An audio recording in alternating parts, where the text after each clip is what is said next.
बाबा जी और हुजूर जी की प्यारी साध संगत जी, राधा स्वामी जी। साध संगत जी, आज मैं आपको एक ऐसी घटना बताऊंगा जिसमें एक व्यक्ति ने चुपके से लंगर के खाने में जहर मिला दिया, और यदि बाबा जी ना होते तो बहुत बड़ा अनर्थ हो जाता। संगत जी, वीडियो शुरू करने से पहले एक छोटी सी विनती है, वीडियो में अंत तक जरूर बने रहें। संगत जी, जिन सत्संगियों को बाबा जी पर पूर्ण विश्वास होता है, ऐसे सत्संगी जब कोई नई चीज खरीदते हैं या कोई नया काम शुरू करते हैं तो कोई हवन यज्ञ या दूसरी प्रकार की पूजा नहीं करवाते, बल्कि वे शब्द और सत्संग चलते हैं और संगत को लंगर खिलाते हैं। जिन्हें विश्वास होता है उनका यह भी मानना होता है कि ऐसे मुहूर्त पर संगत की भीड़ में बाबा जी भी किसी न किसी रूप में उस जगह पर पहुंचते हैं, लेकिन हम उन्हें पहचान नहीं पाते। आज जिस घटना का मैं जिक्र कर रहा हूं उसमें अगर बाबा जी ना आते तो बहुत बड़ा हादसा होने से कोई नहीं रोक सकता था।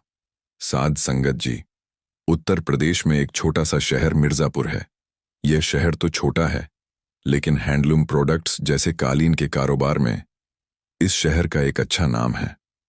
मिर्जापुर की एक बहुत बड़ी हैंडलूम प्रोडक्ट्स की दुकान थी, जहां सभी प्रकार की हाथ से बनी वस्तुएं आसानी से मिल जाती थीं, लेकिन यह विशेषकर कालीन के लिए प्रचलित थी। इस दुकान पर एक भाई काम किया करता था। यह भाई एक सत्संगी था और उसका परिवार भी बाबा जी पर अटूट विश्वास करता था। घर के हालात ठीक ना होने के कारण इस भाई ने स्कूल की पढ़ाई के बाद ही उस कालीन की दुकान पर नौकरी करनी शुरू कर दी थी। अब क्योंकि यह भाई बाबा जी को मानता था तो उसमें ईमानदारी भी कूट कूट कर भरी हुई थी, और इसकी ईमानदारी के चर्चे पूरे शहर में थे। जिस दुकान पर वह नौकरी करता था वहां का मालिक भी इस भाई पर आंख बंद करके विश्वास करता था और लाखों रुपए का हिसाब इसके हाथ में दे रखा था, क्योंकि उसे विश्वास था कि यह भाई कभी भी बेईमानी नहीं करेगा। समय बीतता गया और कुछ सालों के बाद इस भाई की शादी हो गई। बाबा जी की दया से उसकी शादी भी एक सत्संगी परिवार में हुई, और उसकी पत्नी पहले से ही बाबा जी से जुड़ी हुई थी। जहां यह भाई नौकरी करता था वहां आए दिन ग्राहकों की भीड़ की वजह से सेल्स गर्ल की कमी बनी ही रहती थी। तो इस भाई ने अपने मालिक से बात करके अपनी पत्नी को भी उसी दुकान पर लगवा दिया। दोनों पति पत्नी दिन रात मेहनत करते, और दुकान का मालिक भी दोनों के काम और ईमानदारी से खुश था, और सैलरी के अलावा अच्छा खासा बोनस भी हर महीने इन्हें मिल जाता। इसी तरह कई साल बीत गए। अब इस भाई और उसकी पत्नी ने थोड़ा थोड़ा करके बहुत सारा धन भी जोड़ लिया था। जब इस भाई के पास पैसे इकट्ठा हो गए तो दोनों ने सलाह की और उन्होंने सोचा कि क्यों ना हम अपनी खुद की एक छोटी सी दुकान खोलें, क्योंकि इस लाइन का अब हमें बहुत अनुभव हो गया है और बाबा जी भी हमारे साथ हैं। तो इसी सोच के साथ सबसे पहले दोनों ने एक किराए की दुकान ढूंढनी शुरू की। कुछ दिनों के बाद दुकान तो मिल गई, लेकिन जो दुकान इन्हें पसंद आई वह एकदम उसी दुकान के सामने थी जहां यह दोनों नौकरी करते थे। जब दुकान फाइनल हो गई तो इन दोनों ने अपने मालिक से नौकरी छोड़ने की बात की। यह सुनकर मालिक घबरा गया, क्योंकि दुकान पर आधे से ज्यादा काम इन दोनों ने संभाल रखा था और ग्राहक भी इन्हीं से सामान खरीदना पसंद करते थे। जब कभी भी यह छुट्टी पर होते तो बहुत सारे ग्राहक यह कहकर दुकान से खाली लौट जाते कि जब वह आएंगे तब हम सामान खरीदेंगे, क्योंकि यह दूसरे सेल्समैन और सेल्स गर्ल की तुलना में ग्राहकों से अच्छे से पेश आते और उनका आदर भी करते थे। कहने का मतलब है कि उस मालिक की दुकानदारी इन दोनों पति पत्नी के कंधों पर ही चल रही थी।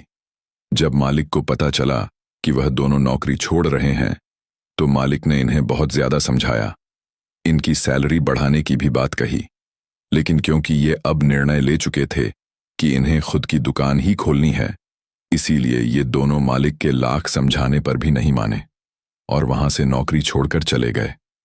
जब मालिक को पता लगा कि इन दोनों ने उसके सामने वाली दुकान को किराए पर ले लिया है तो मालिक के होश उड़ गए, क्योंकि अब आधे से ज्यादा ग्राहक इनके पास ही जाना शुरू कर देंगे, क्योंकि इतने साल तक वहां नौकरी करने के बाद उसी के सामने दुकान खोलने का फैसला दोनों पति पत्नी ने लिया था। तो इंसानी स्वभाव के अनुसार मालिक को ईर्ष्या तो होनी ही थी। दोनों ने अपनी दुकान पर जो जरूरी काम थे वह करवाने शुरू कर दिए, और जब सब काम हो गए और माल भी आ गया तो फिर दोनों ने एक दिन उद्घाटन के लिए तय किया। दोनों ने प्लानिंग की कि पहले बाबा जी के शब्द चलाएंगे, फिर सत्संग और फिर संगत में लंगर प्रसाद बांटा जाएगा। जिस दिन दुकान का उद्घाटन था, उस दिन संगत इनके दुकान पर आ गई और सबने सत्संग सुना। सत्संग के दौरान दुकान की छत पर हलवाई खाना बना रहे थे। उसी दौरान संगत में से एक बुजुर्ग बाबा ऊपर छत पर चले गए। वहां जब हलवाई हलवा और लंगर बना रहे थे, तो बुजुर्ग बाबा ने जाकर पूछा कि हलवे में मीठा तो ठीक डाला है ना? तो हलवाई को लगा कि यह शायद उस भाई के घर से ही कोई है, इसलिए हमसे पूछ रहे हैं। तो हलवाई कहने लगा, जी बिल्कुल ठीक डाला है, ना जरा सा भी कम और ना जरा सा भी ज्यादा। आप चिंता ना करें, मेरे हाथ से बना हलवा सबको पसंद आता है। संगत लंगर कम खाएगी और हलवा ज्यादा खाएगी। तो बुजुर्ग बाबा हलवाई से कहने लगे, ठीक है, एक काम कर, एक चम्मच हलवा मुझे टेस्ट करवा। तो हलवाई ने एक कटोरी में थोड़ा सा हलवा बुजुर्ग बाबा को दे दिया। हलवा खाते ही बाबा कहने लगे, भाई तू तो कह रहा था कि हलवा मीठा बना है, लेकिन ये तो एकदम कड़वा है, इतना कड़वा जैसे इसमें जहर मिला हो। हलवाई ने हैरानी से कहा, बाबा यह आप कैसी बात कर रहे हैं? मैं इस शहर में सालों से यह काम कर रहा हूं और आप कह रहे हैं कि मैंने इसमें जहर मिला दिया है। तो बुजुर्ग बाबा कहने लगे, भाई तूने नहीं मिलाया, लेकिन किसी ने तो गड़बड़ की है। हलवाई ने कहा, आप रुकिए, मैं भी एक चम्मच टेस्ट करता हूं। जैसे ही हलवाई हलवा खाने लगा, बाबा ने उसको रोक दिया और हलवा उससे छीन लिया और कहा, बेटा इस हलवे को ढक कर रख दो और इसको संगत में नहीं बरतो। सत्संग हो जाने के बाद इस सारे हलवे को मिट्टी में दबा देना और जब सब चले जाएं, तो दुकान के पास लगे हुए सीसीटीवी कैमरे में देखना है कि किसने जहर मिलाया था। हलवाई कहने लगा, लेकिन फिर संगत के लिए मैं इतनी जल्दी इतना सारा हलवा कैसे बनाऊंगा, और बनाने के लिए सामान भी खत्म हो चुका है। बाबा ने कहा, तू एक काम कर, बाहर पार्क में अपने 2 आदमियों को भेज और वहां मेरा डाला खड़ा है, उसमें हलवे का बहुत बड़ा पतीला है, तो वह मंगवा ले। तो हलवाई ने फिर से हैरानी से पूछा, लेकिन आप तो अकेले हो और इतना सारा हलवा आप किस लिए लाए थे?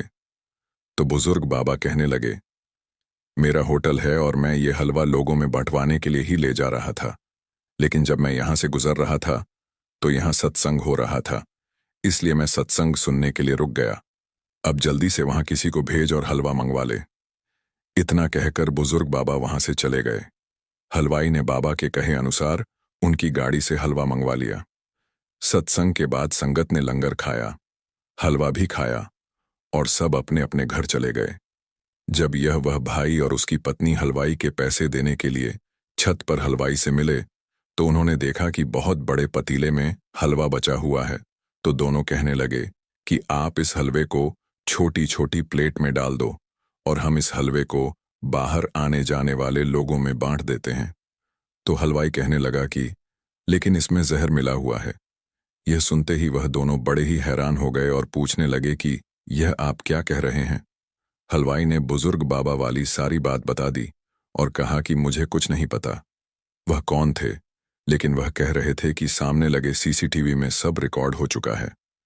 वह दोनों सबसे पहले तो बाजार के बाहर बनी पार्किंग की तरफ दौड़े, जहां उन बाबा की गाड़ी खड़ी थी, लेकिन अब वहां ना तो कोई बुजुर्ग बाबा थे और ना ही उनकी गाड़ी थी। पति पत्नी वापस लौट आए और पड़ोस वाली दुकान पर जाकर सीसीटीवी देखने की बात की। उसे पड़ोस वाली दुकान में छत पर सीसीटीवी इसलिए लगवा रखा था क्योंकि उसकी दुकान पर 1-2 बार छत से चोरों ने चोरी करने की कोशिश की थी। उस भाई के कहने पर पड़ोसी ने सीसीटीवी चला दिया और यह देखकर दोनों हैरान रह गए कि जिस दुकान पर यह दोनों पहले नौकरी करते थे, उनके मालिक के बेटे ने चुपके से हलवाई की नजर से बचते हुए हलवे में जहर डाल दिया था। यह देखकर उनके होश उड़ गए और दोनों सोचने लगे कि जिनके पास हमने इतने साल से नौकरी की, वही अपनी ईर्ष्या के चलते हमें इतनी बड़ी मुसीबत में डालने की सोच रहे थे, क्योंकि हमने भी दुकान खोल ली और अगर यह हलवा संगत खा लेती तो हड़कंप मच जाती। सत्संगी भाई ने देर न करते हुए इस वीडियो को पुलिस को दे दिया और पुलिस भी एक्शन में आ गई, क्योंकि यह इतने सारे लोगों को एक साथ मारने की बहुत बड़ी कोशिश थी। पुलिस की गाड़ियां दुकान के मालिक की दुकान पर पहुंच गईं और उनके बेटे को पकड़कर ले गई। इधर मलिक हैरान हुए जा रहे थे कि उनके बेटे ने तो बड़ी सावधानी से यह काम किया था, लेकिन बावजूद इसके हलवा संगत में बांटने से पहले ही दोनों को पता कैसे चल गया। साध संगत जी। दुकान का मालिक शायद यह भूल गए था कि पति पत्नी की दुकान पर जिनका सत्संग होने जा रहा है वह अपनी संगत में से किसी भी जीव पर आंच नहीं आने देते। पति पत्नी आज भी हैरान है कि उस दिन खुद बाबा जी आए थे और दोनों पति पत्नी को पता भी नहीं लग पाया। साध संगत जी। बाबा जी हमेशा अपनी संगत को समझाते हैं कि दूसरों से न तो नफरत करो और न ही ईर्ष्या करो, क्योंकि ईर्ष्या और नफरत इंसान को बर्बाद कर देते हैं। उस दुकान के मालिक को सोचना चाहिए था कि उनकी किस्मत में जो लिखा है वो उनसे कोई छीन नहीं सकता, लेकिन क्योंकि उनके मन में इस पति पत्नी के लिए इसलिए ईर्ष्या भर गई थी क्योंकि उनके ग्राहक अब उनकी दुकान पर जाने लगेंगे, और उन्होंने अपने बेटे से ऐसा काम करवा दिया कि उसको पुलिस ने पकड़ लिया। साध संगत जी, जब हम किसी पर अटूट विश्वास कर लेते हैं तो फिर हमारी रक्षा की जिम्मेदारी भी उन्हीं की हो जाती है। विश्वास पर तो लोग पत्थर में से भगवान को भी पा लेते हैं, और जिनका विश्वास डोल जाता है फिर उन्हें खुद की संभाल की जिम्मेदारी भी खुद ही उठानी पड़ती है।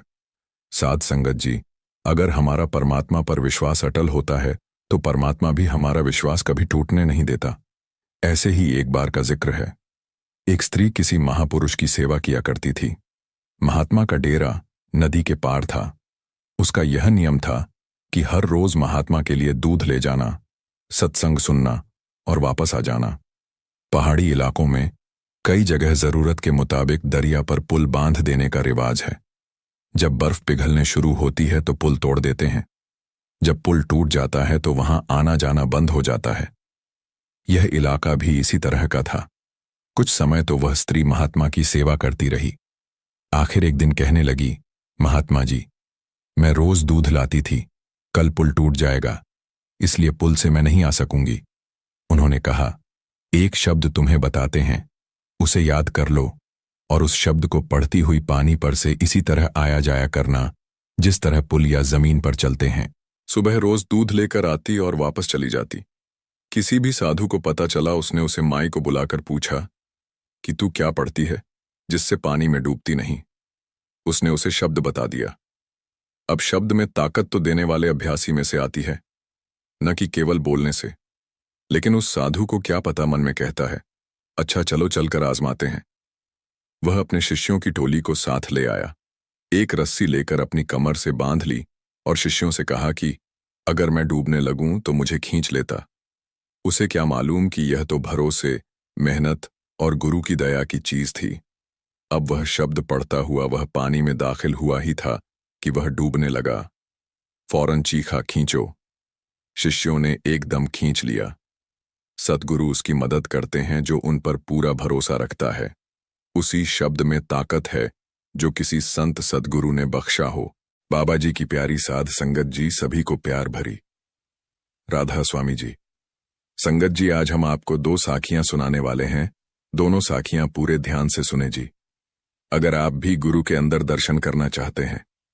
संगत जी, बहुत ही किस्मत वाले हैं वे लोग जो भजन सिमरन करते हैं, क्योंकि भजन सिमरन में इतनी ताकत है कि अगर हमारे परिवार में एक भी सदस्य हर रोज बिना नागा भजन सिमरन करता हो तो उससे परिवार का भी पार उतारा हो सकता है। इतनी ताकत है भजन सिमरन में, क्योंकि दुनिया में जितने भी संत हुए हैं सभी ने भजन सिमरन पर ही जोर दिया है। साध संगत जी, जब हम भजन सिमरन करते हैं तो हमें बहुत सारी शक्तियां प्राप्त होने लग जाती हैं। नाम की कमाई करने वाले आदमी पर अगर कोई जादू टोना भी करवा दे तो उस पर कोई असर नहीं होगा। यह साखी भी इसी पर संबंधित है। इस साखी को सुनकर हमें नाम जैसी अनमोल दौलत की अहमियत के बारे में पता चलेगा। नाम की शक्ति और नाम की ताकत हमें कैसे इस समाज में होने वाले बुरे कर्मों से बचाए रखती है, इसके बारे में हमें पता चलेगा। साध संगत जी एक सत्संगी माता जी, जिनका नित्य नियम था कि वह रोजाना 5 से 6 घंटे भजन सिमरन को देती थी। उन्होंने कभी भी नाम की कमाई करने में नागा नहीं डाला था। वह अपने सतगुरु के हुक्म के अनुसार रोजाना भजन बंदगी करती, नाम की कमाई करती। वह सुबह उठकर सबसे पहले मालिक की याद में समय देती, उसके बाद कोई कार्य करती। उन्होंने नियम बना रखा था कि रोजाना सुबह सबसे पहले नाम की कमाई करनी है, उसके बाद ही कोई दुनिया का कार्य करना है। तो ऐसे ही उनका यह नियम बना हुआ था कि वह रोजाना नित्यनेम करती थी। साध संगत जी, जब हम किसी चीज को इतनी महत्वता देने लग जाते हैं तब वह चीज हमारी दिनचर्या में अपने आप ही होने लगती है। उसको करने के लिए हमें ज्यादा प्रयास नहीं करने पड़ते, वह अपने आप ही हमसे होने लगती है क्योंकि वह हमारी आदत बनने लग जाती है।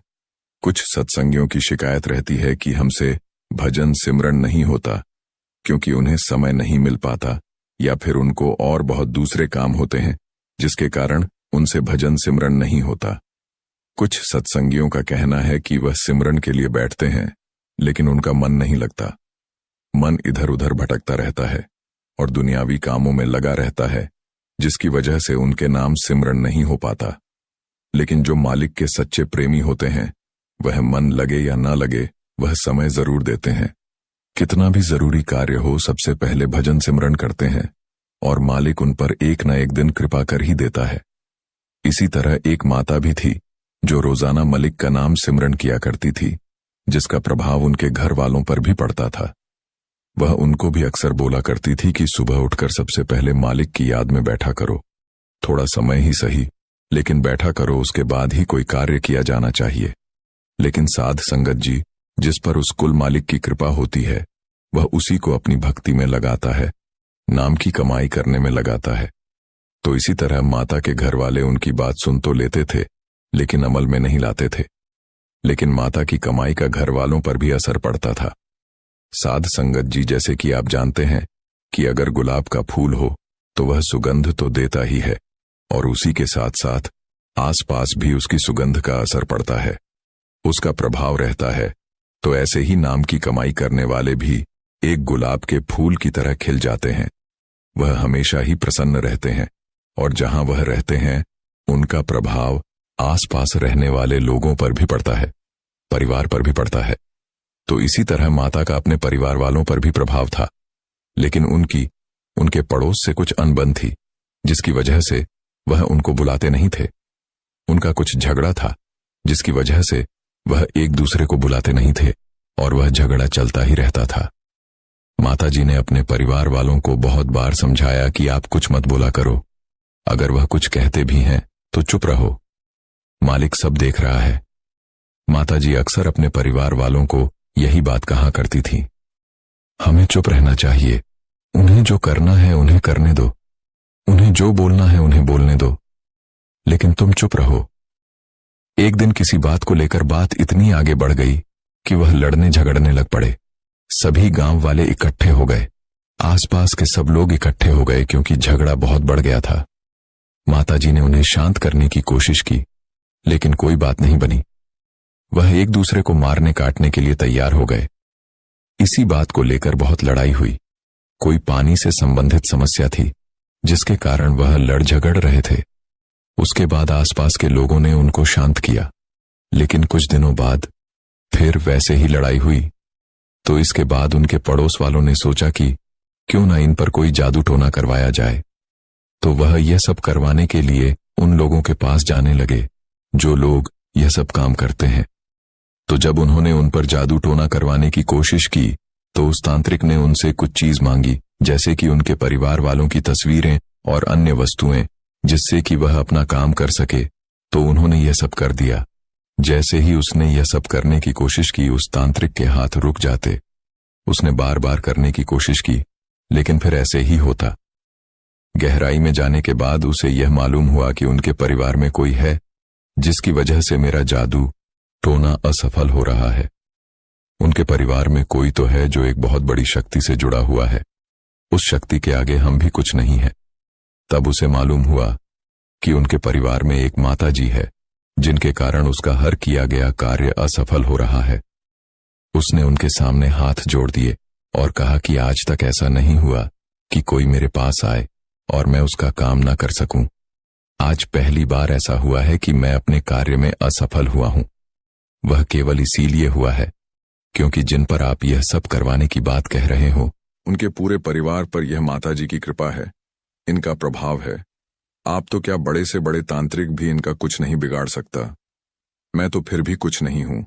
आप जिसके पास मर्जी चले जाओ लेकिन आप इनका कुछ नहीं कर सकते। इसलिए मेरी आपसे यही विनती है कि आप उनसे ना झगड़े और उनसे सुलह कर लें। यह बातें सुनकर वह घर आ गए। साध संगत जी, साखी से हमें यही प्रेरणा मिलती है कि नाम की कमाई से ऊपर कुछ भी नहीं है। इसलिए तो कहा गया है, प्रभु का सिमरन मालिक का नाम ही सबसे ऊंचा है, उसे ऊपर और कोई ताकत नहीं है। उस मालिक की शक्ति के आगे सब जादू टोने फेल हो जाते हैं। जो नाम का सिमरन करते हैं उसके आगे कोई जादू टोना टिक नहीं सकता। बड़े से बड़ा तांत्रिक भी उसका कुछ नहीं बिगाड़ सकता। जो उस नाम से जुड़ जाता है उसको किसी चीज से डर नहीं लगता, क्योंकि वह कुल मालिक उसके साथ होता है। तो साध संगत जी, हमें भी नाम की कमाई में लगना है और बिना नागा करनी है, ताकि हम भी उस कुल मालिक का रूप बन सकें। हमारे पास बस एक ही मौका है उस कुल मालिक से मिलाप करने का, क्योंकि पता नहीं हमें अगला जन्म मिले या ना मिले। अगर उसकी दया से मिल भी गया तो क्या पता वहां पर हमें उस मालिक की याद ही ना आए। तो संगत जी, हमें अपने गुरु पर भरोसा रखना है, कभी भी अपने गुरु पर शक नहीं करना है। उसको सब पता है कि कौन सी चीज हमारे लिए सही है और कौन सी गलत है। संगत जी, दूसरी साखी को भी अंत तक सुनेगी, क्योंकि इस साखी को सुनने के बाद आप कभी बुरे कर्म नहीं करेंगे। साध संगत जी, एक बार किसी ने बाबा जी से पूछा कि कर्मों का फल हमें कैसे वापस मिलता है, तो बाबा जी ने उन्हें कहा कि कर्मों के फल से तो भगवान भी नहीं बच सकते हैं। जैसा हम कर्म करेंगे वैसा हमें भोगना ही पड़ेगा, चाहे हम रोकर भोग लें चाहे हंसकर। कर्मों का फल हमें भोगना ही पड़ेगा। इंसान कर्म से नहीं बच सकता। कर्मों का फल हमें उसी तरह ढूंढ लेता है जिस तरह एक बछड़ा हजारों गायों के बीच अपने को ढूंढ लेता है। कर्म फल इंसान को भोगना ही पड़ता है। हमारे के गए कर्म हमें ढूंढ ही लेते हैं, फिर चाहे वो कर्म अच्छे हों या बुरे हों। लेकिन हम लोग इस बात को ज्यादा गंभीरता से नहीं लेते और हमें लगता है कि कर्म फल जैसा कुछ नहीं होता। हम अक्सर उन लोगों के बारे में बात करते हैं जो दूसरों के साथ बुरा करते हैं, लेकिन फिर भी कोई उनका कुछ नहीं कर पाता। यही सोचकर हमसे ज्यादातर लोग बुरे काम करने लग जाते हैं। हम सब यह भूल जाते हैं कि कर्मों का हिसाब कभी भी तुरंत नहीं होता। किसी के साथ बुरा करने वाला भले ही आज सुखी हो, लेकिन कभी ना कभी उसे उसके कर्मों का फल भोगना ही पड़ेगा। फिर बाबा जी ने एक कहानी के जरिए बताया कि बहुत समय पहले की बात है, शहर से दूर गांव में एक दुकानदार था जो अपने ही गांव से एक व्यक्ति से रोजाना 1 किलो मक्खन खरीदा करता था। वह दुकानदार कई सालों से उस व्यक्ति से मक्खन की खरीदारी कर रहा था। एक दिन उस दुकानदार ने सोचा कि मैं रोज इस व्यक्ति से मक्खन खरीदता हूं, लेकिन बहुत समय से मैंने इसके मक्खन का वजन तोलकर नहीं देखा।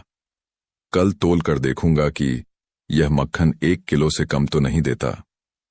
अगले दिन जब वह व्यक्ति मक्खन देकर गया, तब दुकानदार ने मक्खन का वजन किया तो देखा मक्खन सिर्फ 900 ग्राम है।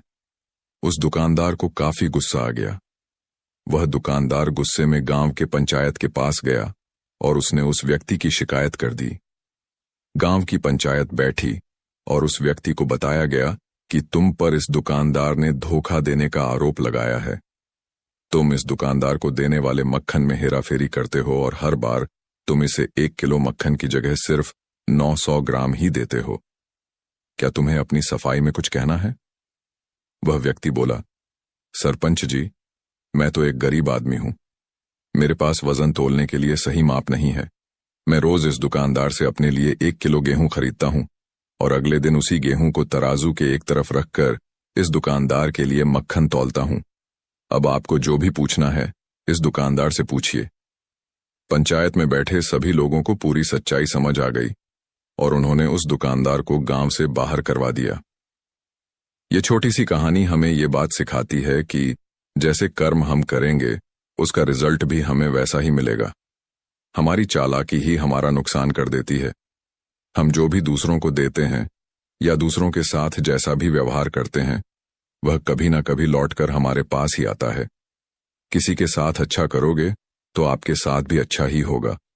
उसी तरह किसी का बुरा सोचोगे और बुरा करोगे तो आपके साथ भी बुरा ही होगा। जैसे दुकानदार को अपने ही चालाकी से नुकसान झेलना पड़ा, उसी तरह हमें भी अपने कर्मों की वजह से कभी ना कभी नुकसान झेलना ही पड़ता है। दूसरों के साथ हम बुरा करके हमें 1, 2 या 10 बार बच सकते हैं, लेकिन एक ना एक दिन उसका परिणाम हमें भुगतना ही पड़ता है। हम अपने कर्मों के फल से नहीं भाग सकते। बुरा करने वाले के साथ बुरा ही होता है, फिर चाहे वह आज हो या आने वाले 1 साल बाद हो। उसी तरह अच्छा करने वालों के साथ अच्छा ही होता है। कई बार हमें यह लगता है कि दूसरों के साथ गलत करके हम बच जाएंगे, लेकिन ऊपर वाला हर किसी के कर्मों को देखता है और उनका हिसाब रखता भी है, और जरूरत पड़ने पर हिसाब बराबर भी कर देता है। इसीलिए कभी भी गलत ना करो और ना ही कभी यह सोचो कि उल्टे सीधे काम करके हम बच जाएंगे। जिंदगी को बेहतर तरीके से जियो, ईमानदार बनो। ज्यादा कमाने या फिर सिर्फ अपना ही फायदा देखने के चक्कर में किसी के साथ गलत कभी ना करो। हमेशा याद रखो कि जो जैसा करेगा वह वैसा ही भरेगा। गुरु प्यारे साध संगत जी, आप सभी को प्यार भरी राधा स्वामी जी। संगत जी, आज हम आपको 2 साखियां सुनाने जा रहे हैं जो कि सच्ची घटनाएं हैं। अगर आप बाबा जी से प्यार करते हो तो दोनों साखियां अंत तक जरूर सुनो जी। गुरु प्यारी साध संगत जी, गुरु के बिन कोई नहीं अपना। सारी दुनिया पर नजर डालकर देखें कि यहां पर हमारा अपना कौन है। अपना तो वही है जो यहां भी अपना साथ दे और मौत के बाद भी हमारा साथ दे। साध संगत जी, जिन बच्चों को हम अपना समझते हैं वह तो जीते जी हमें आंखें दिखाते हैं और हमारे जीते जी हमें छोड़कर चले जाते हैं या हमें ही किसी वृद्धाश्रम में भेज देते हैं। ये मौत के बाद हमारी सहायता क्या करेंगे? हमारा यहां पर कोई नहीं है, सिर्फ एक मालिक ही है। इसलिए उस मालिक का हाथ पकड़े रखो, वह हमें यहां पर भी और वहां पर भी हमेशा पार लगाएंगे। साध संगत जी, ब्यास डेरे में तो सेवा हमेशा चलती रहती है और सेवा के लिए जत्थे आते जाते रहते हैं। वैसे तो बिना भंडारे पर कम जत्थे होते हैं, पर भंडारे पर संगत को देखते हुए ज्यादा जत्थे बुलाए जाते हैं। जो पक्के बैच के सेवादार होते हैं वह हर भंडारे पर ब्यास से आते हैं और सारी सेवा संभालते हैं। ऐसे ही एक बार एक सेवा जत्था लंगर की सेवा के लिए ब्यास गया। सब सेवादारों ने मन लगाकर सेवा की। सारा दिन सेवा करने के बाद सभी सेवादार वहां से सोने के लिए चले गए और एक सेवादार वहीं पर रुक गया कि संगत में से कोई लंगर खाने के लिए रह गया होगा तो वह कभी लंगर खाने के लिए आ जाए, तो कोई तो होना चाहिए। थोड़ी ही देर के बाद कुछ संगत वहां पर लंगर करने के लिए आ गई। सेवादार ने सबको प्यार से हाथ जोड़कर राधा स्वामी किया और कहा कि भाई अलग और बहनें अलग लाइन में बैठ जाएं। संगत जी एक बुजुर्ग सरदार जी थे। सेवादार की बात सुनकर उन्होंने कहा, भाई हम सब एक ही परिवार से हैं, इसलिए हम सभी एक साथ बैठकर ही लंगर खाएंगे। तो सेवादार ने कहा, वीर जी यहां पर भाई अलग और बहनें अलग लंगर खाते हैं। वह बुजुर्ग आदमी नाराज हो गया और लंगर की थालियों को वापस रखने के लिए जाने लगा। तब उस सेवादार ने बहुत हाथ पैर जोड़े कि वीर जी आप यहां से लंगर किए बिना मत जाइए। वह बुजुर्ग अंकल जी गुस्से से बोले कि हम बाहर से खाना खा लेंगे परंतु यहां से नहीं खाएंगे। सेवादार ने उस बुजुर्ग वीर जी के पैर पकड़ लिए कि वीर जी आप यहां से लंगर खाए बिना मत जाइए। वह बुजुर्ग इतने गुस्से में थे और बोले कि अब हमें यहां पर रहना ही नहीं है, चलो उठो तुम सब हमारे साथ, हमको यहां पर लंगर नहीं करना। तब उस सेवादार ने उन वीर जी की टांगों को पकड़ लिया और बोला कि अंकल जी आप यहां से लंगर खाए बिना मत जाइए, नहीं तो बाबा जी मुझसे बहुत नाराज हो जाएंगे। उन सबके साथ एक बुजुर्ग आंटी जी भी थीं। उन्होंने कहा, सरदार जी अब आप मान भी जाओ, देखो उसने कैसे आपके पांव पकड़ लिए हैं और हम सबको लंगर करने दो। हमारे साथ में छोटे छोटे बच्चे भी हैं, उनको भी बहुत भूख लगी है। तब कहीं जाकर वह बुजुर्ग अंकल जी माने और फिर सबने एक साथ बैठकर लंगर किया और उस सेवादार का भी धन्यवाद किया। सेवादार का पक्का बैच था, वह तो हर भंडारे पर ब्यास सेवा पर आता रहता था। हमारे प्यारे बाबा जी तो सब जानी जान हैं, अपने चश्मे से सब देखते ही रहते हैं कि कहां पर क्या हो रहा है। जो सेवादार तीनों भंडारों पर ब्यास जाते हैं और सेवा करते हैं तो बाबा जी उन सेवादारों को अलग से दर्शन देते हैं और प्रसादी भी देते हैं। पर शादी के समय जब बाबा जी ने सेवादारों को पैदल दर्शन दिए तो वह सेवादार सबसे आगे बैठा था। बाबा जी ने उस सेवादार की पीठ थपथपाई और उसको गले से लगा लिया। यह देखकर सब हैरान थे। तब उसके साथ वाले सेवादार मुस्कुरा दिए। कुछ समय के बाद वह सरदार अंकल जी और उनके परिवार वाले फिर ब्यास में आए और वह सेवादार भी लंगर में सेवा कर रहा था। तो एक भाई ने कहा कि वीर जी आप तो वही हैं ना जिन्होंने इस भंडारे पर हमारे बापूजी के पैर पकड़ लिए थे। वह हंसने लगे। वह बोले, वीर जी, तब से हमारा जीवन ही बदल गया है और हम सब सतगुरु की शरण में लग गए हैं।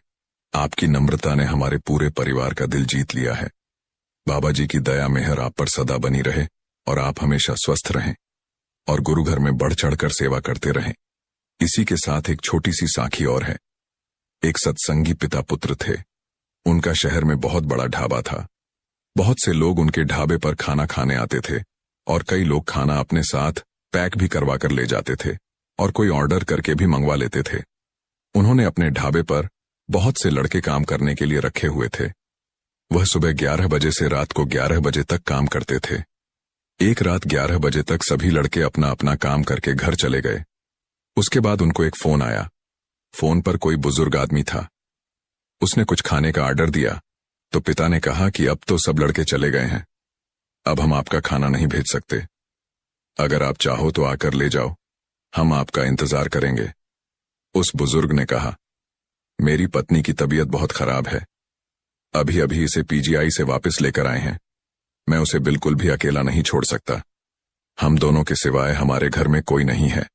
मेरी पत्नी ने खाना खाने के बाद ही दवाई लेनी है। हो सके तो कृपया आप मेरी मदद करें। ढाबे के मालिक पिता ने तो उन्हें बिल्कुल मना कर दिया, परंतु साथ बैठा बेटा यह सब कुछ सुन रहा था और बोला, पिताजी आप उनका एड्रेस ले लो, मैं उनके घर खाना देकर आता हूं। पिता ने कहा, बेटा रात बहुत हो गई है, देखकर ध्यान से जाना।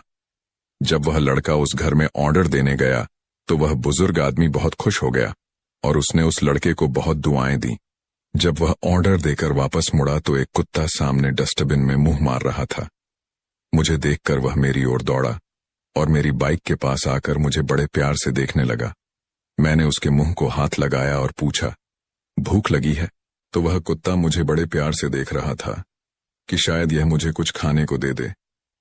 रात बहुत हो गई थी, अब तक तो सारी दुकानें भी बंद हो गई थीं। अगर मैं ढाबे की तरफ होता तो वहीं से ही इसे कुछ खाने को दे देता। मैं बाइक पर जल्दी से मार्केट की तरफ गया तो देखा एक आदमी दुकान बंद कर रहा था। मैंने उससे पूछा कि आपके पास कुत्ता का खाना है? तो वह बोला, नहीं कुत्ता का खाना तो नहीं है। मैंने सामने बेड पड़े देखे तो मैंने उससे 2 पैकेट ब्रेड ले लिए। जैसे ही मैं ब्रेड लेकर वापस आया तो वह कुत्ता दौड़कर मेरे पास आ गया। मैंने ब्रेड का एक पैकेट खोलकर दुकान के बाहर एक थड़ी पर डाल दिया। वह कुत्ता आराम से ब्रेड खाने लगा। इतने में 1-2 कुत्ते और आ गए तो मैंने दूसरा ब्रेड का पैकेट भी खोलकर उनको डाल दिया। वे डॉग मुझसे ऐसे चिपक रहे थे जैसे मेरे पुराने दोस्त हों। साध संगत जी, भूख तो इन्हें भी लगती है, इनकी मदद कीजिए और इन्हें कुछ न कुछ खाने को अवश्य देते रहिए। गुरु प्यारी साध संगत जी, आज की दूसरी साखी शुरू करते हैं। साध संगत जी, आप सब तो जानते ही हैं कि बाबा जी अपने बच्चों का और सभी बुजुर्गों का कितना ख्याल रखते हैं। आइए आज हम आपको बताते हैं इस साखी में बाबा जी ने बच्चों के लिए भी सभी सत्संग घरों में अलग से सत्संग घर बनवा दिए हैं, जिसमें 5 साल से 12 साल तक के बच्चे जाकर सेवा करते हैं और सत्संग सुनते हैं। ऐसे ही छुट्टियों में बाबा जी का पोता भी विदेश से ब्यास अपने मम्मी पापा के साथ आया हुआ था। वह भी डेरे में बच्चों के साथ सत्संग में जाने लगा और उसने बच्चों से लंगर के बारे में सुना और वह घर आकर बोला, आज मैं घर की रोटी नहीं खाऊंगा, मैं तो लंगर में जाकर ही खाऊंगा। सभी उससे कहने लगे कि घर में खाना खा लो, लेकिन उसने तो जिद ही पकड़ ली कि मैंने तो लंगर में ही खाना है। अब दादाजी को तो अपने पोते से प्यार होता ही है, तो बाबा जी उसे साथ लेकर लंगर में खाना खाने चल पड़े। उन्होंने सिर पर टोपी डाल ली कि संगत उन्हें न पहचान सके। संगत के बीच में वह भी थाली उठाकर चल पड़े। सेवादारों ने संगत के साथ उन्हें भी पंडाल नंबर 5 में लंगर खाने के लिए भेज दिया। बाबा जी और उनका पोता आराम से जाकर लाइन में बैठ गए। बाबा जी और उनके पोते ने बड़े प्यार से लंगर खाया। बाबा जी को लंगर पर आने वाली एक सेवादार ने पहचान लिया। उसने बाबा जी को राधा स्वामी बोला। बाबा जी ने उसे सेवादारों को मुंह पर उंगली रखकर चुप रहने के लिए कहा तो उसने भी किसी को कुछ नहीं बताया। अगर वह किसी को कुछ बताती तो सारी संगत बाबा जी को घेर लेती। बाबा जी और उनका पोता आराम से लंगर नहीं खा पाते। आज लंगर में आलू बैंगन की सब्जी और खिचड़ी बनी हुई थी। जब बाबा जी ने लंगर खा लिया तो वह सेवादार ने अपने प्रसाद की टोकरी किसी और सेवादार को देकर बाबा जी की थाली को धोने के लिए ले गई। थाली साफ करके जब वह आई तो उनकी लाइन की सेवा खत्म हो गई थी। सभी सेवादार यहां आराम से बैठी थीं। तब उसने सबको बताया कि अभी बाबा जी इसी पंडाल में और अपनी सेवा वाली लाइन में बैठकर अभी अभी बाबा जी यहां से लंगर खाकर गए हैं। तो सभी सेवादार व सेवादार बहुत हैरान हो गए कि हमने अपने सद्गुरु को क्यों नहीं पहचाना। सद्गुरु हमारे सामने बैठे रहे और हम उन्हें पहचान न सके। फिर कोई कहे मैंने उन्हें सब्जी दी थी और कोई कहे मैंने तो उन्हें खिचड़ी दी थी। बच्चे को तो खिचड़ी बहुत अच्छी लग रही थी, उसने रोटी कम और खिचड़ी ज्यादा खाई थी।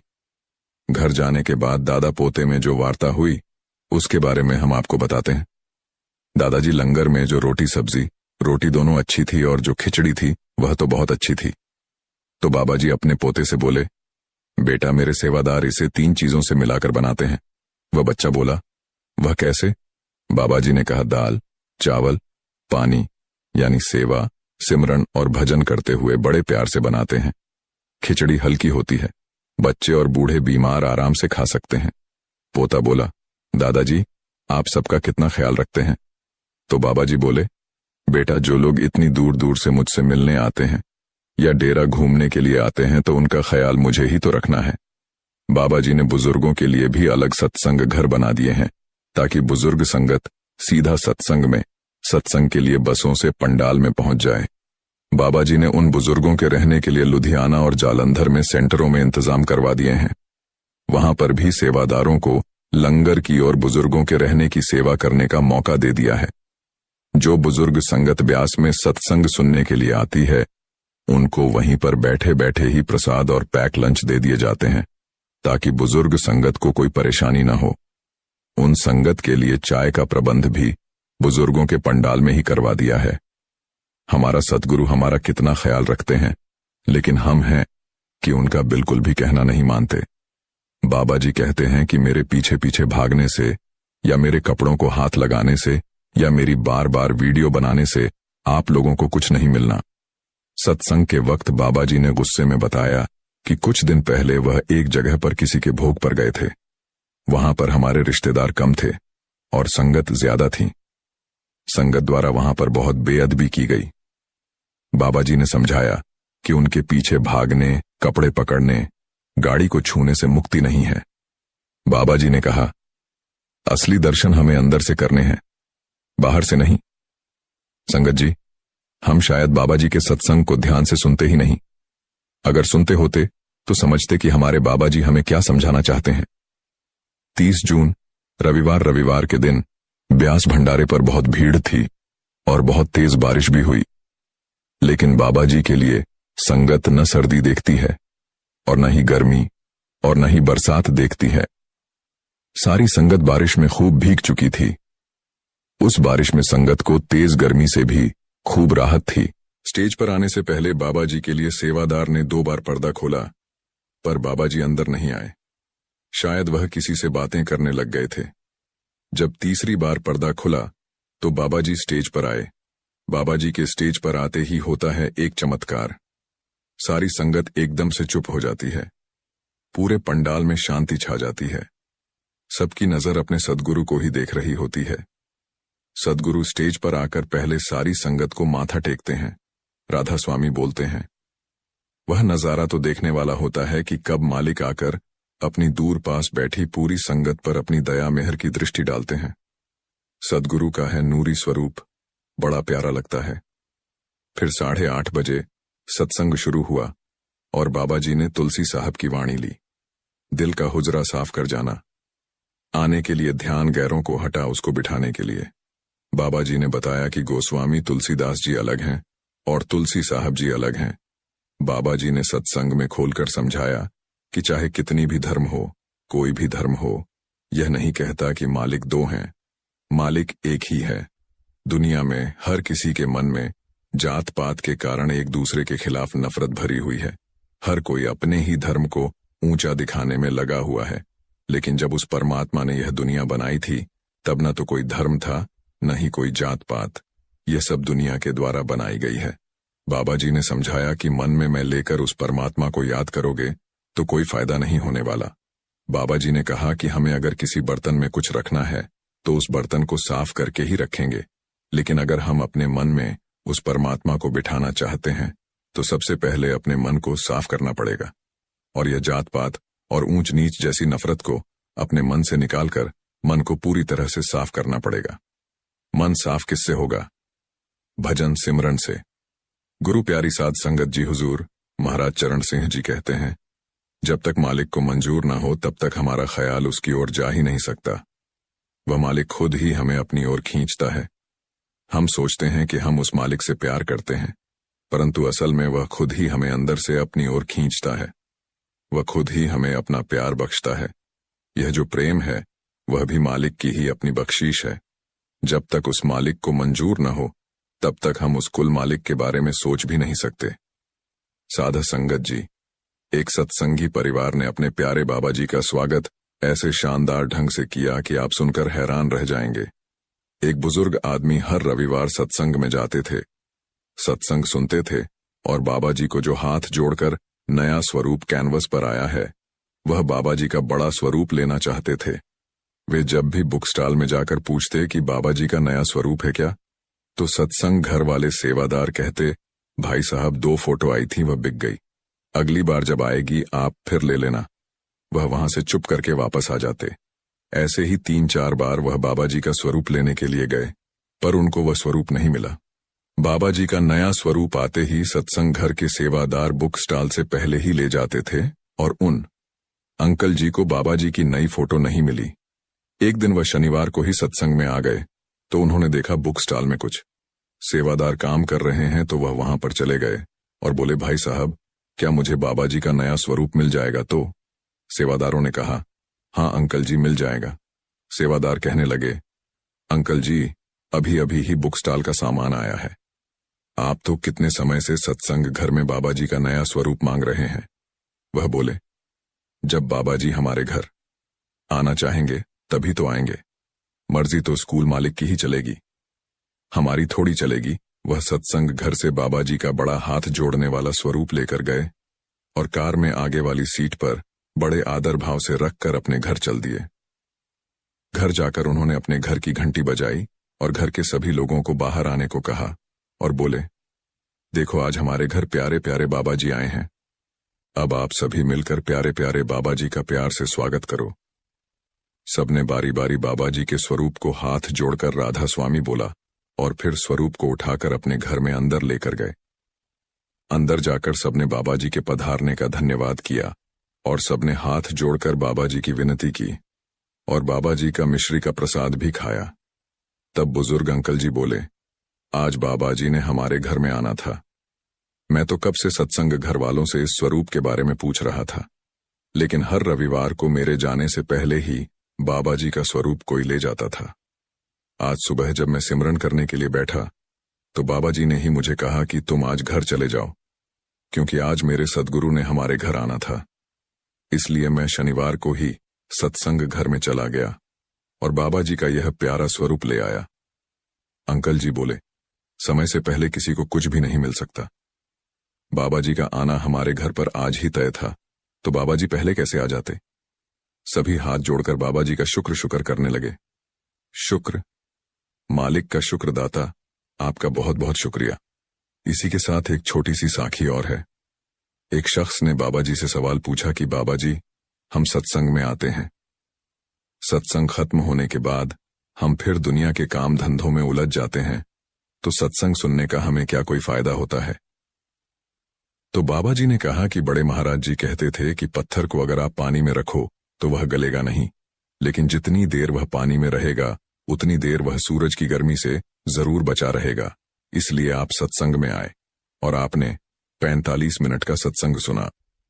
यह आप पर निर्भर है कि आपने सत्संग अच्छी तरह से सुने या न सुने, पर आप इन 45 मिनट तक कोई बुरा कर्म तो नहीं करते, आप कोई बुरा कर्म करने से बचे रहते हैं। इसलिए दुनिया के सारे काम छोड़कर पहले सत्संग के लिए अवश्य समय निकालें। जितना भी जरूरी काम हो वह आप सत्संग के बाद कर सकते हैं। बाबा जी ने इतने बड़े बड़े सत्संग आप सभी संगत के लिए ही तो बनवाए हुए हैं। बाबा जी ने करोड़ों रुपए खर्च करके संगत की भलाई के लिए ही इतने बड़े बड़े सत्संग घर बनवाए हैं। संगत सत्संग घर में आकर 45 मिनट का सत्संग सुन सके। वैसे तो सत्संग 2 दिन होता है, बुधवार और रविवार। रविवार को तो सबकी छुट्टी होती है। आप आलस छोड़कर सत्संग घर में जाएं और अपने बच्चों को भी उंगली पकड़कर साथ ले जाएं। इसलिए दुनिया के बाकी सब कामकाज छोड़कर पहले सत्संग के लिए समय निकालें।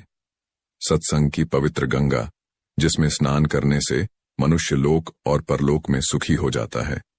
इसलिए नियमित सत्संग में जाएं और साथ में सेवा भी करें और बाबा जी की खुशियां पाएं। एक दौलतमंद आदमी ने अपने बेटे को वसीयत करते हुए कहा, बेटा, मेरे मरने के बाद मेरे पैर में यह फटे हुए मोजे जुराब पहना देना। मेरी एक ख्वाहिश जरूर पूरी करना। बाप के मरते ही नहलाने के बाद बेटे ने आलिम से अपने बाप की ख्वाहिश बताई। आलिम ने कहा, हमारे दीन में सिर्फ कफन पहनाने की इजाजत है। पर बेटे की जिद थी कि बाप की आखिरी ख्वाहिश पूरी हो।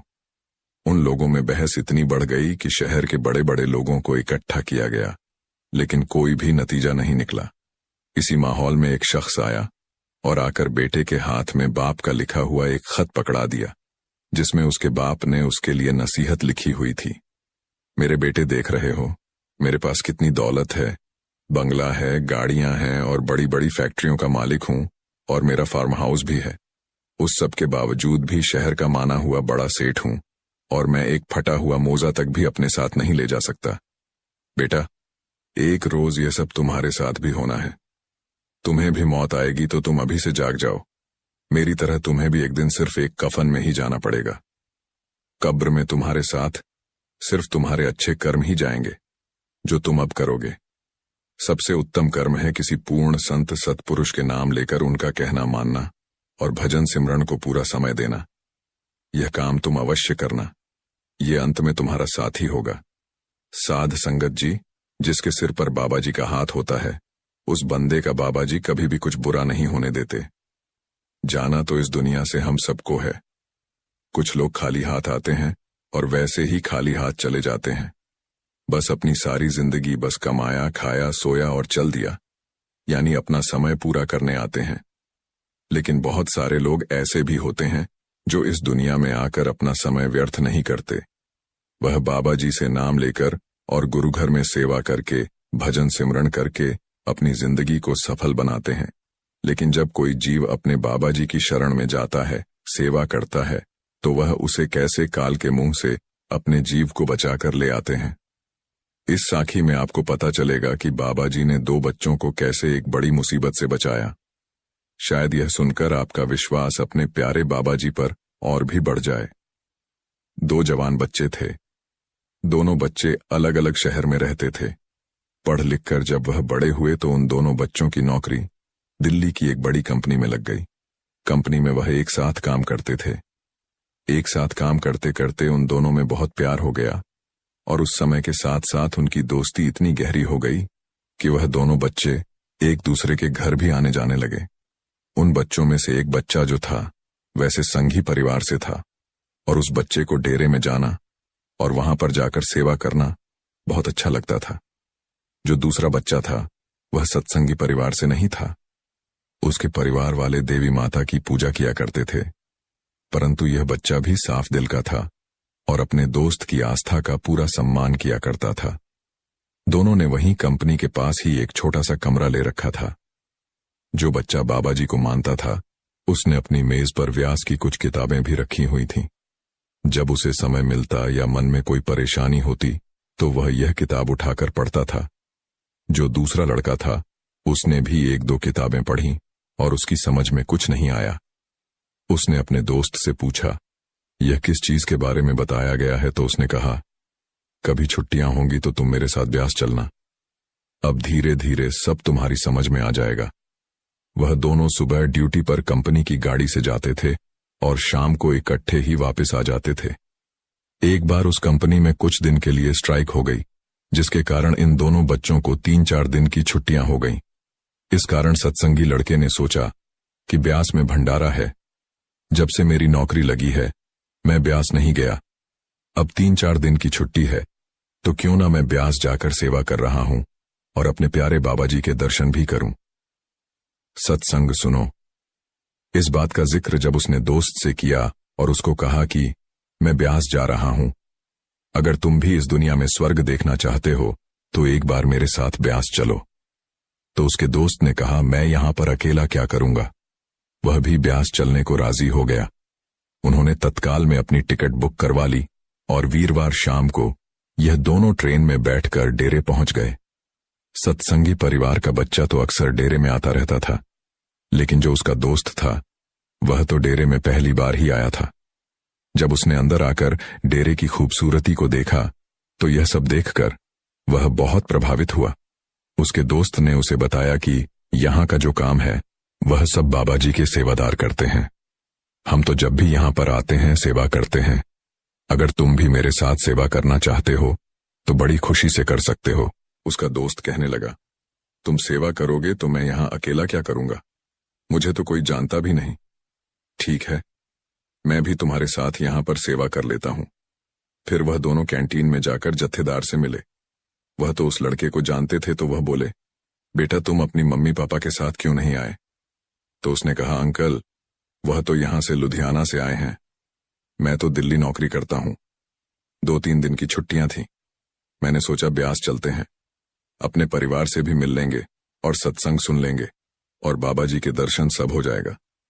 उस लड़के ने कहा, अंकल जी अभी मेरा दोस्त है, हम दोनों को सेवा करनी है, आप हमें किसी सेवा में लगा दो। जत्थेदार ने कहा, ठीक है, तुम दोनों कंप्यूटर चलाना जानते होगे तो जाओ वहां पर काउंटर पर सेवा कर लो। तो वह दोनों दोस्त कंप्यूटर में कार्ड डालकर पर्ची देने की सेवा करने लगे। आपको मालूम है सत्संग के समय कैंटीन 1 घंटा पहले बंद हो जाती है, तो दोनों दोस्त शनिवार को भी बाबा जी के दर्शन करके आए। रविवार को भी दोनों सत्संग सुनने के लिए गए और फिर आकर अपनी सेवा में लग गए। जब भी सेवादारों का लंगर आता तो वह दोनों खा लेते, चाहे दूध वगैरह कैंटीन से ही ले लेते थे। रविवार शाम को जब दोनों दोस्त अपना बैच वापस करने गए तो वहां के इंचार्ज ने कहा कि आप दोनों को अभी और सेवा करनी है, आज आप नहीं जा सकते, आप कल सुबह चले जाना। वह बोले, अंकल जी हमने तो ट्रेन के रिजर्वेशन आज की करवा रखी है। तो इंचार्ज ने कहा, बेटा यह हमारा नहीं, बाबा जी का हुक्म है कि इन बच्चों को आज नहीं जाने दिया जाए। जो सत्संगी लड़का था उसके पापा भी बेंच देने आए तो वह इंचार्ज उसको रोक रहे थे कि बाबा जी का हुक्म है। तो उसके पापा ने भी कहा, बेटा आज रुक जाओ, इसी में हमारी भलाई है। मैं रात को वहीं कैंटीन में रह गए। सुबह कैंटीन से चाय वगैरह पीकर जब उनको बैच देने गए तो इंचार्ज ने बोला, बेटा तुमने कौन सी ट्रेन से वापस जाना था। तो वह लड़के बोले, सुपरफास्ट। उसने बताया, उस ट्रेन का कल एक्सीडेंट हो गया था, उसमें काफी लोगों को चोटें आई हैं और कई गुजर भी गए हैं। इंचार्ज बोला, बाबा जी आपको बचाना चाहते थे तभी उन्होंने आपको रात को यहां पर रोक लिया। वह दोनों बच्चे रोने लगे कि बाबा जी ने हमारी जान बचाने के लिए हमें रोका था और हम कुछ और ही सोच रहे थे कि हमारी कल की छुट्टी हो जाएगी, बॉस भी नाराज हो जाएंगे, लेकिन जब हमारी जान ही न रहती तो फिर हम क्या करते। वह दोनों बच्चे बाबा जी का शुक्र करने लगे। बाबा जी अपने सेवादारों पर जरा भी आंच नहीं आने देते, किसी न किसी बहाने बचा लेते हैं। साध संगत जी हमारी दूसरी साखी है। जैसी करनी वैसी भरनी, यह वाक्य तो आपने सुना ही होगा, अर्थात जैसे आप कर्म करोगे वैसा ही आपको फल भी प्राप्त होगा। लेकिन मेरा एक प्रश्न है, क्या आप इस बात पर यकीन करते हैं कि जैसा आप कर्म करेंगे वैसा ही आपको फल भी मिलेगा? अब आप में से अधिकतर लोगों के मन में यह प्रश्न जरूर उठ रहा होगा, क्योंकि इसमें पूछने वाली बात क्या है, यह तो सत्य ही है कि जैसे हम कर्म करेंगे वैसा ही हमें फल भी मिलेगा। लेकिन एक बार के लिए आंखें बंद करके अपने आप से यह प्रश्न कीजिए, देखिएगा कि आपको इस प्रश्न का उत्तर स्पष्टता से नहीं मिल पाएगा। कहीं ना कहीं आपके मन में एक संशय जरूर होगा कि क्या यह बात सच है या झूठ, क्योंकि आपने अपने आसपास तो ऐसे कई लोगों को देखा होगा जो लोग बहुत अच्छे कर्म करते हैं, बहुत अच्छे स्वभाव के होते हैं, वे कभी किसी का बुरा नहीं करते, किंतु फिर भी उनके साथ हमेशा बुरा ही होते हैं। वे लोग हमेशा दुखी रहते हैं, हमेशा परेशान रहते हैं। आपने कई बार यह भी देखा होगा, या फिर आप में से ही कई ऐसे लोग भी होंगे जिन्होंने अपनी परीक्षाओं के लिए जी तोड़ मेहनत की होगी, लेकिन फिर भी अंत में उनके हाथ निराशा ही लगी। तो इसका अर्थ क्या होगा? क्या इसका अर्थ यह है कि जिन भी महापुरुषों ने इस कहावत को कहा है, क्या यह झूठ है? क्या वह महापुरुष गलत थे? नहीं। वास्तविकता तो यह है कि हम अपने कर्मों का लेखा जोखा तो समझ ही नहीं पाते, और इसी कारण हम यह सोचते हैं कि हम तो बहुत अच्छा कर्म कर रहे हैं, हम लोगों की भलाई कर रहे हैं, लोगों की मदद कर रहे हैं, फिर भी हमें ना जाने क्यों हमेशा दुख और परेशानी ही उठानी पड़ती है। लेकिन आज की जो कहानी मैं आपके लिए लेकर आया हूं, इस कहानी के माध्यम से आप यह समझ जाएंगे कि आखिर कर्मों का यह लेखा जोखा हमारे जीवन पर किस प्रकार प्रभाव होता है। एक समय की बात है, एक गांव में दो भाई रहा करते थे। दोनों ही कुशल थे, किंतु उनमें से एक बहुत ही क्रूर और चालाक था। उसने धोखा देकर अपने छोटे भाई की सारी जमीन जायदाद अपने नाम करवा ली थी, और छोटे भाई के नाम पर कुछ भी नहीं बचा था। उसे तो बस एक टूटी फूटी झोपड़ी मिली थी, जिसमें वह और उसकी पत्नी रहा करते थे। उसकी पत्नी भी हमेशा बीमार रहती, और उसे तरह तरह की यातनाएं, पीड़ाओं और समस्याओं का सामना करना पड़ता था। छोटा भाई बहुत गरीब था, उसके पास पैसे भी नहीं थे ताकि वह अपनी पत्नी का इलाज करवा सके, लेकिन वह बहुत शांत स्वभाव का था, वह अच्छी प्रवृत्ति का था। इस कारण वह कभी किसी से क्लेश नहीं करता था, न ही किसी के लिए बुरा सोचता था। वह कभी किसी का बुरा नहीं करता था। फिर भी उसके मन में हमेशा एक प्रश्न रहता था। वह हमेशा अपने आप से कहता था, हे ईश्वर, मैंने कभी किसी के साथ बुरा नहीं किया, कभी किसी का बुरा नहीं सोचा, फिर भी आखिर मेरे साथ इतना बुरा क्यों होता है? मेरी पत्नी हमेशा बीमार रहती है, मेरे बच्चों को 2 वक्त का खाना तक नसीब नहीं होता, और मैं चाहकर भी अपने परिवार को एक अच्छा जीवन तक नहीं दे पा रहा। आखिर ऐसा क्यों? वहीं पर दूसरी तरफ मेरा भाई है जो बहुत क्रूर है, चालाक है, घमंडी है। उसे देखो, वह अपना जीवन कितने ऐशो आराम के साथ जी रहा है। उसके पास ढेर सारा धन है, रहने के लिए अच्छा मकान और खाने के लिए अच्छे अच्छे पकवान हैं। वह तो अपना जीवन मजे में जी रहा है, और मैं यहाँ पर घुट घुट कर मर रहा हूँ। उसे कोई परेशानी नहीं, और मेरी परेशानियां खत्म होने का नाम ही नहीं लेती। ये सोचता हुआ वह इस विचार पर पहुंचा कि लगता है बुरे कर्मों का फल ही अच्छा होता है, और अच्छे कर्मों का फल अच्छा नहीं मिलता है। और देखते ही देखते यह बात उसके मन में घर करने लगी थी। ऐसे ही कई दिन बीत गए, और अब छोटा भाई और भी ज्यादा परेशान रहने लगा था, क्योंकि उसकी पत्नी की तबीयत ठीक होने का नाम ही नहीं ले रही थी, और उसके सामने तरह तरह की परेशानियां खड़ी थीं, जिन्हें देखकर वह मन ही मन रोता रहता, परेशान होता। एक दिन की बात है, वह किसी काम से दूसरे गांव की ओर जा रहा था। तभी उसकी नजर एक साधु पर पड़ी। वह साधु एक द्वार पर खड़े होकर भिक्षा मांग रहे थे, और वह हमेशा केवल एक ही बात कह रहे थे, तेरे कर्म तेरे हिस्से, और मेरे कर्म मेरे हिस्से। जब छोटे भाई के कानों में यह बात पड़ी तो उसे बहुत क्रोध आया। वह तुरंत ही उन साधु के पास जा पहुंचा और उनसे कहने लगा, हे गुरुवर, मैं आपको कब से देख रहा हूं, आप केवल एक ही बात कह रहे हैं, तेरे कर्म तेरे हिस्से और मेरे कर्म मेरे हिस्से। क्या यह सत्य है? इस बात का जवाब देते हुए वह साधु कहते हैं, हाँ, यह बिल्कुल सत्य है। क्या तुम्हें इस पर यकीन नहीं? तभी वह छोटा भाई उन गुरु से कहता है, हे गुरुवर, लगता है आपको कोई भ्रम हो गया है। मैंने अपने जीवन में कभी कोई बुरा कर्म नहीं किया, न ही मैंने कभी किसी के बारे में बुरा सोचा, न ही किसी का बुरा किया। उसके बाद भी मैं हमेशा परेशानियों से घिरा रहता हूं। तकलीफें दिन ब दिन मुझे और परेशान कर रही हैं। मुझे तो आज तक मेरे अच्छे कर्मों का कोई अच्छा फल नहीं मिला। फिर आप यह कैसे कह सकते हैं कि अच्छे कर्मों का फल अच्छा मिलता है? मेरी पत्नी हमेशा बीमार रहती है, और मेरे घर में खाने तक के लिए पैसे नहीं हैं। यहां तक कि मेरे बच्चे भी भूखे रह जाते हैं, और फिर भी आप कहते हैं कि अच्छे कर्मों के फल अच्छे मिलते हैं। तभी वह साधु बड़े ही शांत स्वभाव से उस व्यक्ति से कहते हैं, लगता है परिस्थितियों ने तुम पर बहुत गहरा प्रभाव डाला है। ऐसा प्रतीत हो रहा है कि तुम परिस्थितियों के आगे हार मान चुके हो और इन कठिन परिस्थितियों ने तुम्हारी सोच को भी बदल दिया है। इसी कारण तुम ऐसा कह रहे हो।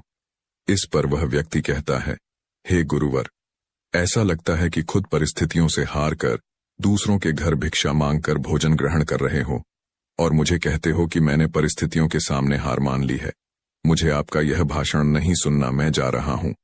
तभी उसे रोकते हुए वह साधु उस व्यक्ति से कहते हैं, ठीक है, तुम चले जाओ, लेकिन उससे पहले मेरा एक काम कर दो।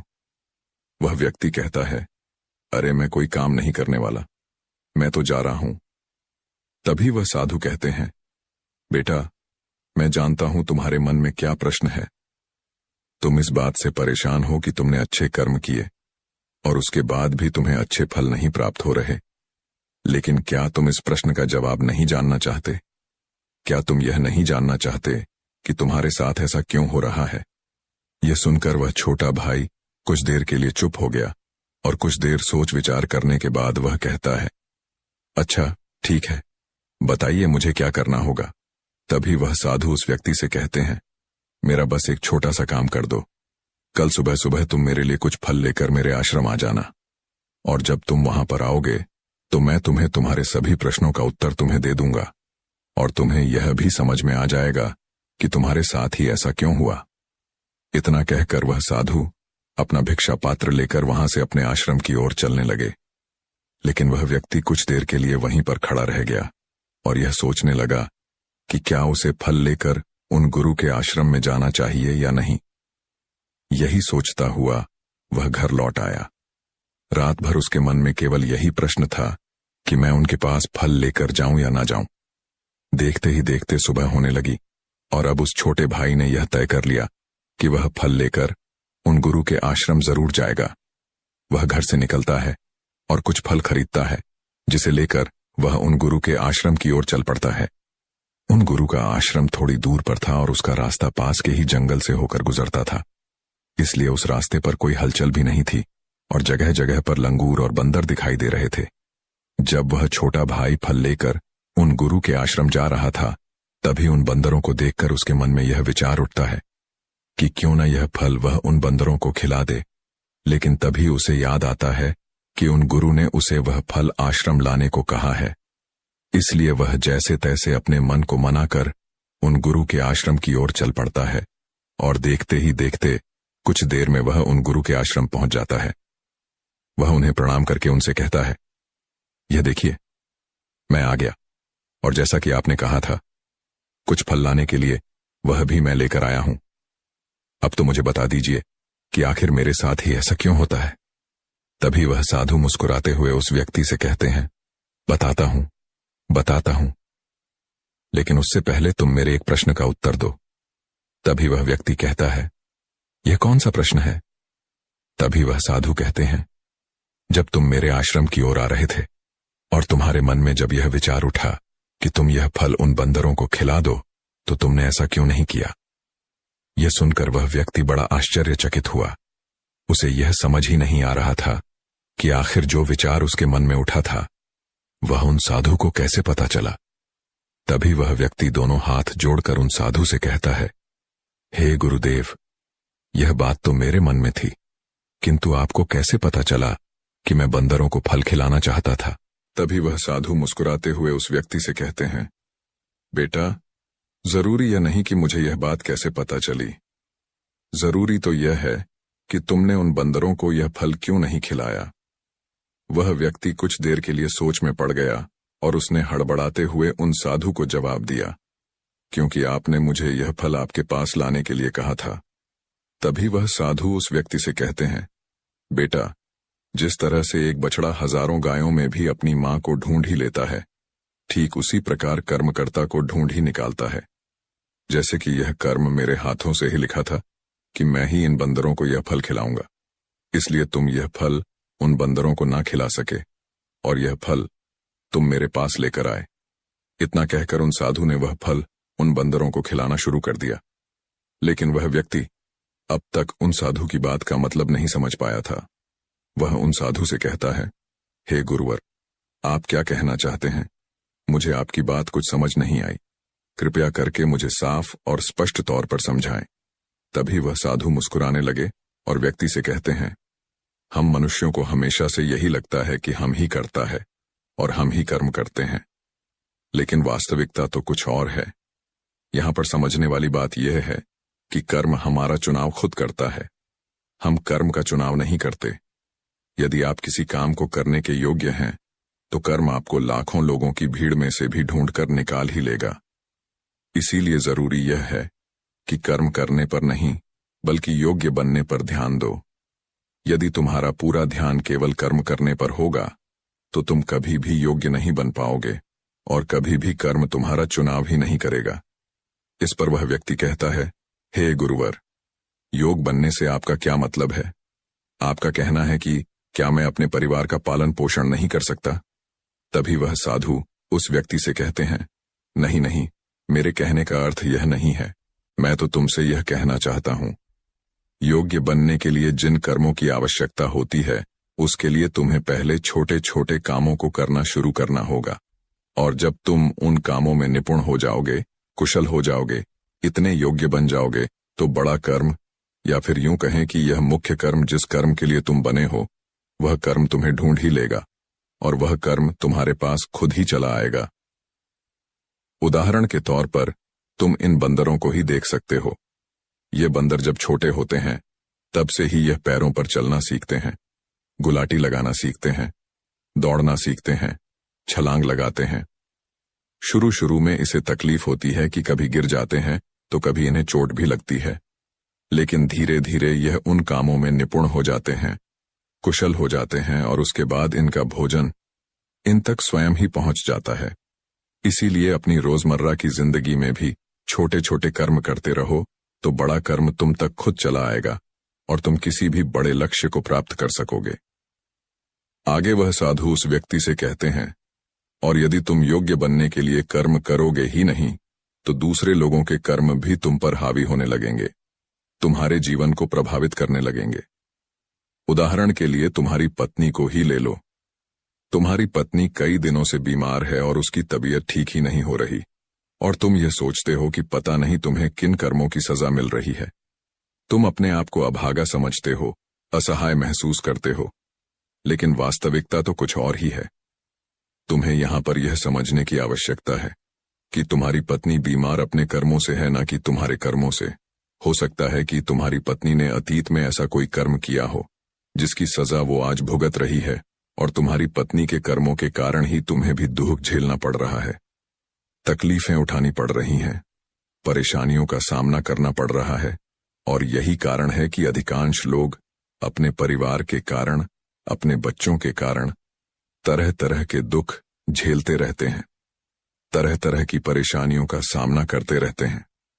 किंतु तुम्हें यहां पर यह समझने की आवश्यकता है कि यदि तुम इस योग्य होते तो तुम्हारे पास इतने पैसे होते तो तुम अपनी पत्नी का इलाज करवा पाते, और तो और यह भी हो सकता था, यदि तुम इस योग्य होते तो तुम्हारा विवाह किसी दूसरी स्त्री के साथ हुआ होता जो स्वस्थ होती, लेकिन तुम उस योग्य थे ही नहीं। और यही कारण है कि तुम अपनी पत्नी के कारण आज दुखों में डूबे हुए हो, किंतु अब तक कुछ भी नहीं बिगड़ा।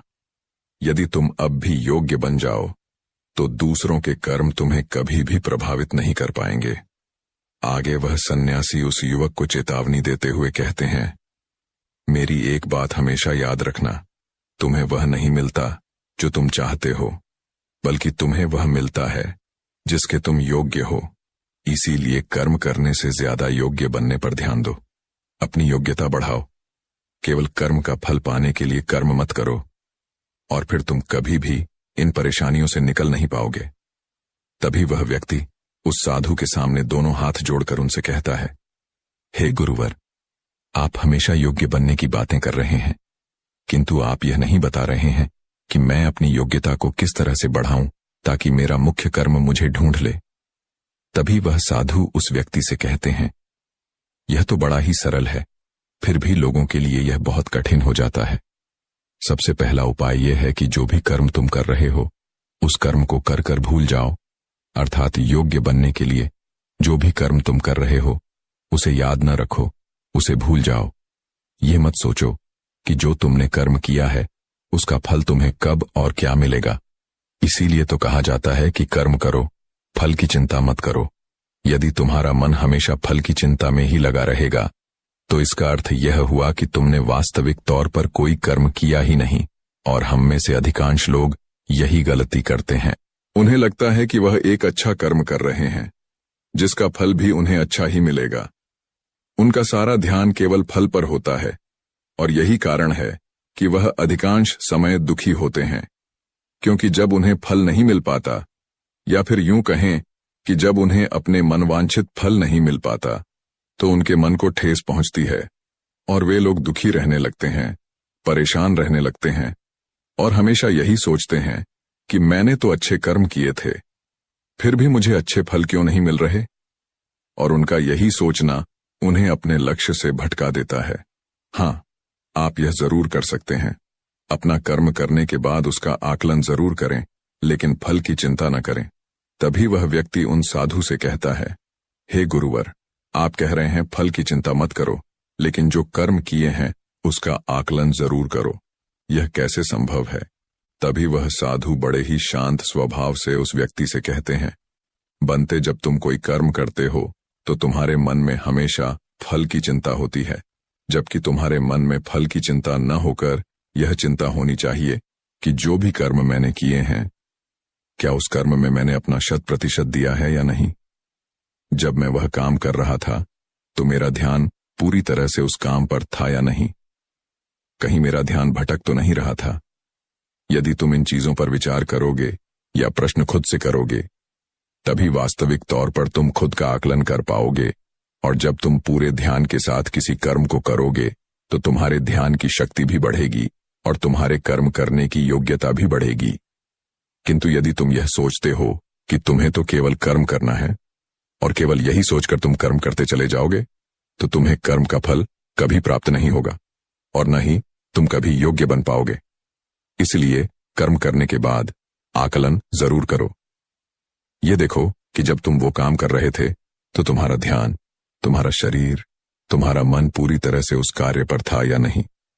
तभी वह व्यक्ति एक बार फिर उन साधु से प्रश्न करता है और कहता है, हे गुरुवर, आप सही कहते हैं कि जब भी हम कोई कर्म कर रहे हो, हमारा पूरा ध्यान उस कर्म पर होना चाहिए। लेकिन मैं जब भी कोई कर्म करता हूं तो मेरे मन में तरह तरह के विचार चल रहे होते हैं। मेरा मन विचारों से ग्रसित होता है और तरह तरह की बातें सोचने लगता है। तो ऐसे में मैं अपने मन को किस तरह से केवल एक ही कर्म पर टिका सकता हूं? क्या इसका कोई उपाय है? तभी वह साधु मुस्कुराते हुए उस व्यक्ति से कहते हैं, बनते, जब तुम कोई कर्म कर रहे हो और उसमें जब तुम अपना पूरा भाव लगा देते हो, अर्थात कर्म करते समय अपना पूरा भाव डाल देते हो, तो तुम्हारा मन, शरीर और तुम्हारे भाव उसी कर्म पर केंद्रित हो जाते हैं और तुम पूरी निष्ठा, प्रेम और सद्भाव के साथ उस कर्म को कर पाते हो, अर्थात अपना 100% दे पाते हो। और वहीं पर जब तुम केवल कर्म करने की सोच से ही कर्म करते हो तो तुम उसमें अपना भाव नहीं लगा पाते और न ही तुम उसमें अपनी पूरी निष्ठा लगा पाते हो। इसी कारण वह कर्म अकर्म नहीं रह जाता और न ही उसका कोई फल तुम्हें प्राप्त होता है। आगे वह साधु उस व्यक्ति से कहते हैं, यदि कोई भी मनुष्य इन बातों को सही तरीके से अपने जीवन में उतारे, इन बातों को ध्यान रखकर कर्म करे, तो वह अपने आप को योग्य बना सकता है। और एक बार जब वह योग्य बन जाता है तो कर्म उसे कहीं से भी खोज कर निकाल लेगा और वह जीवन में किसी भी सफलता को प्राप्त कर पाएगा। इतना कहकर वह साधु मौन हो गए और वह छोटा भाई भी अब यह समझ चुका था कि उसके अच्छे कर्मों का फल उसे अच्छा क्यों नहीं मिल रहा था। उसने उन गुरु को प्रणाम किया और वह वापस घर की ओर लौट गया। साध संगत जी, यह हमारी आज की साखियां। अगर बाबा जी से प्यार करते तो चैनल को सब्सक्राइब जरूर करें जी। राधा स्वामी जी।